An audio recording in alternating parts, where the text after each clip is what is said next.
kok akhirnya bertemu dengan ibunya anak-anak kan setelah 6 bulan tidak ngobrol juga soal anak. Nah, kemarin padahal ketemu. Nggak nyimak nih. Kan nggak ngobrol, tapi kan nggak ngobrol. Kalau tadi kan secara personal gimana?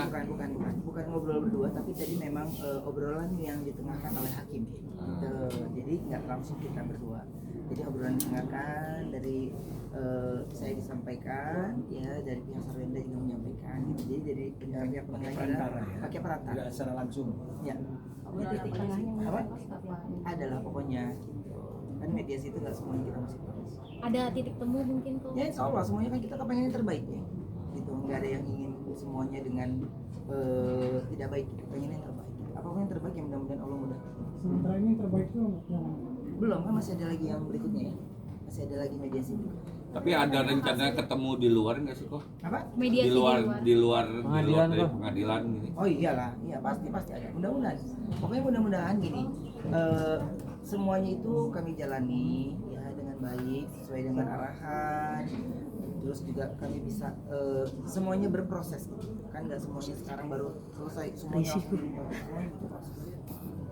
Kalau salah anak-anak katanya sama dia juga sudah Kayaknya bukan kapasitas saya untuk bicara begitu. Nanti biar ada dari pihak mengelola gitu, mungkin yang bisa menyampaikan. kok tadi kan bertemu, mungkin ada obrolan untuk ada lagi jadwal untuk bersama anak yang terbaru yang baru saja diobrolkan. Nanti kami pasti update. Gitu ya. Baik, teman-teman makasih aku mau buru-buru live. Nanti sama Bang Minola aja lanjut ya. Bang Minola, sini dulu Bang Minola. Iya. Bang, gimana tadi? Bang, tadi gimana bang? Temuan di dalam seperti apa? Tadi kan dilihat sendiri bahwa proses mediasi ini setengah kamar, ya. Jadi kami para kuasa hukum itu kan diminta meninggalkan ruangan mediasi oleh mediatornya. Jadi yang bermediasi itu adalah masing-masing prinsipal, ya. Semua ditengahi oleh mediatornya. Jadi apa yang menjadi pembicaraan mereka itu hanya terbatas para prinsipal dan mediator yang paham, ya. Kami hanya diinfo bahwa akan ada pertemuan mediasi berikutnya pada tanggal 6 Agustus, ya, tidak lagi di hari Rabu karena ada halangan mediatornya, jadi kita ubah ke tanggal 6 hari Kamis. Itu mediasi kedua, ya. Jadi tadi artinya itu apa yang menjadi pembicaraan masing-masing prinsipal itu hanya diketahui oleh mediator, ya, prinsipal punya mediator. Nanti tentu sebelum mendekati tanggal 6 akan ada komunikasi antara kami sebagai kuasa hukum dengan masing-masing klien kami untuk persiapan di tanggal 6-nya. Bang, 30 menit mereka duduk berdua. Apa sih poin yang mereka sepakati sementara ini? Ini juga masih belum disampaikan ke kami. Jadi tadi mediatornya bilang ini masih terbatas bagi kami bertiga, masih 6 mata. Jadi mohon kuasa hukum juga sabar. Kita akan ketemu lagi di mediasi kedua di tanggal 6 Agustus. Setelah itu baru kita akan membahasnya secara proporsional yang melibatkan kuasa hukum. Nah, jadi karena seperti itu kami juga tidak tahu apa materinya.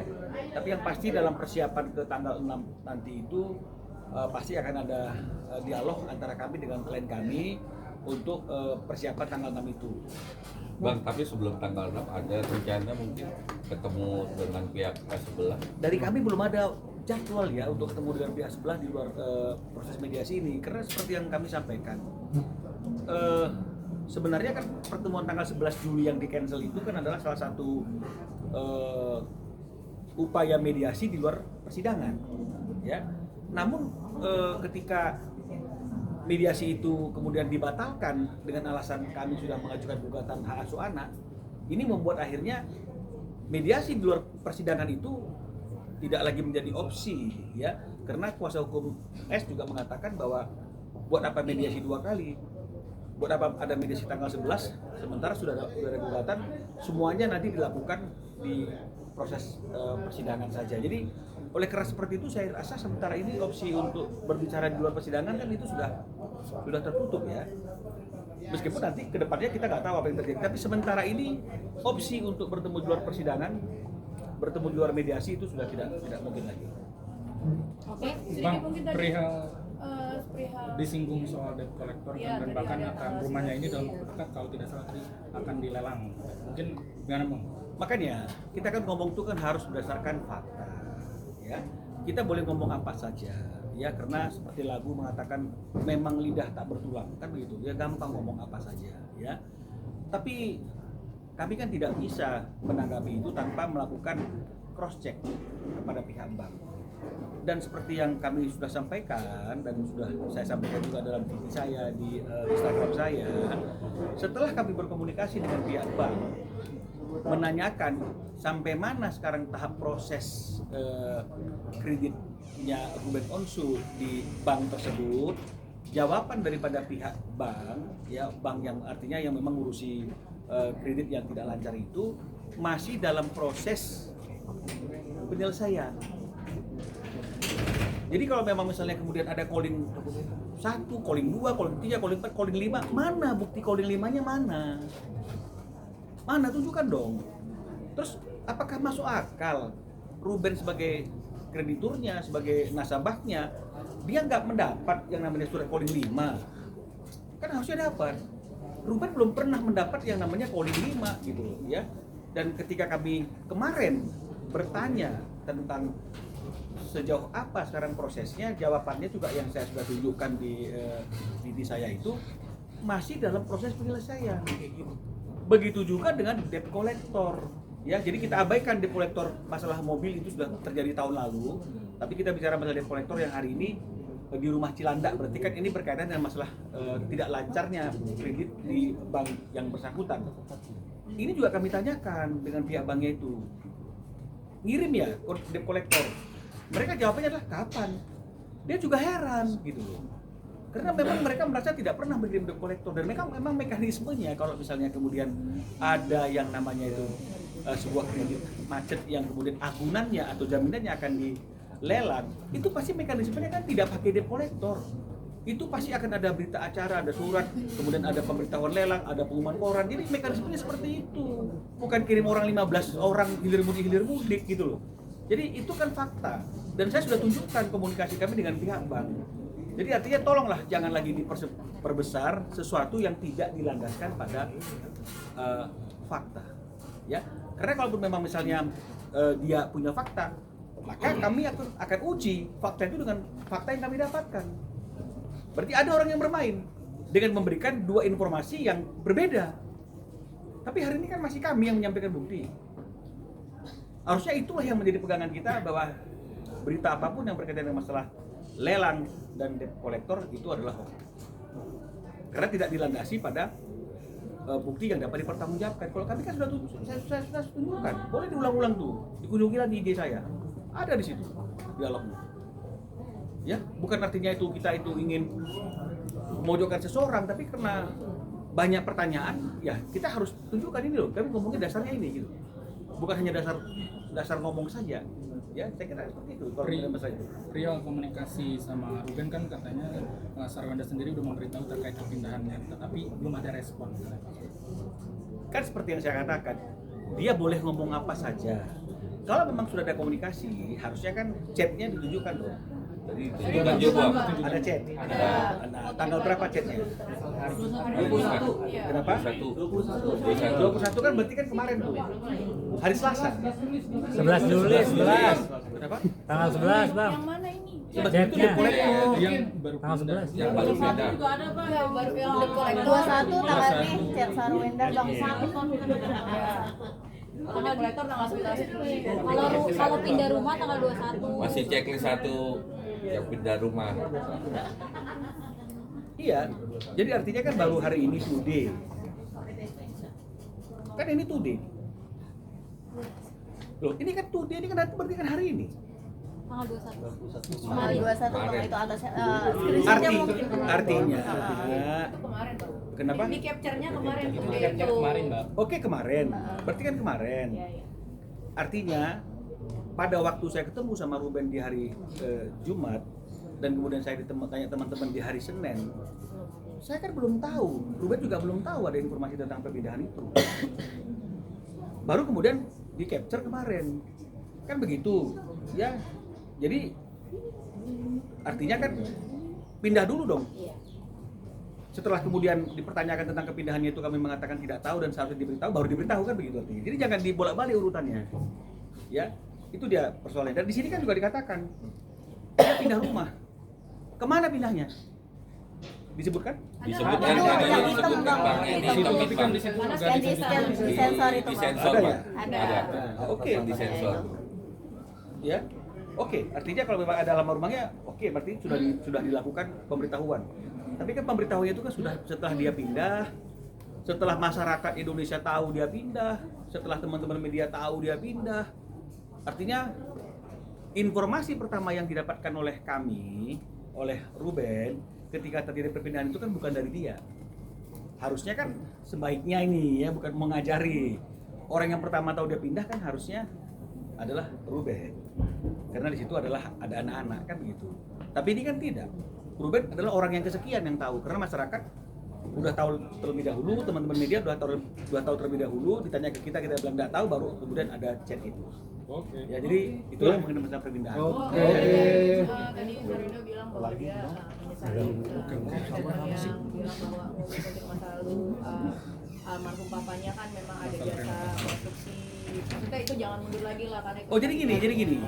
Ya. Karena ada salahnya katanya orang tua kalau bantu anak Bukan, di dalam bidangnya gitu Bang. bukan. Tapi kan ini kan sama nih, seperti ada fakta yang dikirim ke saya ini, ya.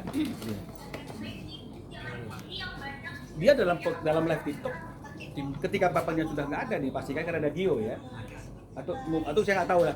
Tapi kan dia ngomong, rumah itu dari hasil saya dan papa kan begitu artinya. Jadi ini kan menjadi pertanyaan. Kalau dia tidak mengeluarkan statement itu, maka tidak akan ada pertanyaan dari masyarakat dan juga dari teman-teman media. Tapi ketika dia menyatakan sesuatu hal yang tidak dia lakukan, itu akan menjadi pertanyaan. Masa kami diam saja ketika kami ditanyakan, katanya punya Syanu, kami kan harus keluar untuk mengatakan bahwa tidak seperti itu. Memang kadang-kadang kebenaran itu menyakitkan. Tapi kita harus terima. Oleh karena itu kalau memang misalnya kebenaran itu tidak mau kita ungkapkan, jangan dong menyampaikan sesuatu yang tidak sesuai dengan fakta dan kebenaran. Sama juga seperti ada podcast di Richard Lee. Kan yang mulai kan dia. Podcast di Richard Lee ditanya, apa perannya dia? Dia bilang bahwa isian rumah itu saya, betul tidak? Ada jejak digitalnya kan? Kenapa dia harus menyampaikan sesuatu yang itu bukan perannya gitu loh? Kenapa dia harus menjatuhkan Ruben gitu? Nah sekarang kita klarifikasi, menyayangkan loh itu seperti apa dong memang faktanya seperti itu? Ya, nah ini adalah lagi fakta baru. Tapi dari sinilah ya, nanti dulu kantor aja nih. Penasaran ya, di sini sekalian aja. Bang. Bensin mahal Bang. Bensin mahal. Lagi cuma itu. Nah tadi ada fakta baru juga nih. Nah, ini fakta baru. Apa tuh, Bang? Tapi nanti aja lah di kantor aja lah ya. Sini aja Bang. Sekalian Bang. Spill Bang. Biar bertahap nih. Apa Bang? Pihak Ya, jadi kita sudah punya fakta untuk mengcounter statementnya dia di podcastnya Richard Lee yang mengatakan bahwa rumah itu isiannya adalah dari dia. Nah, kan kalau misalnya dia ngomong sesuatu yang nggak ada kan artinya kan dari dia kan berarti kan mengecilkan Ruben. Dan akhirnya menimbulkan pertanyaan, betul tidak? Dia apa yang kerja lakinya kan begitu. Nah, jadi oleh karena itu kami ingin meluruskan informasi itu nanti kita kasih tahu. Ya.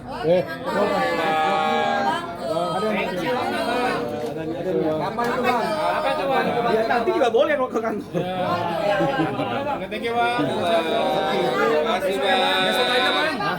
Besok aja Bang, agenda. Besok aja Bang. Besok banget Bang Sal. Oke. Besok aja Bang, biar ada mediasi dulu Bang. Ini biar beritanya mediasi dulu Bang. Besok siang Bang, apa Bang? Nanti ya.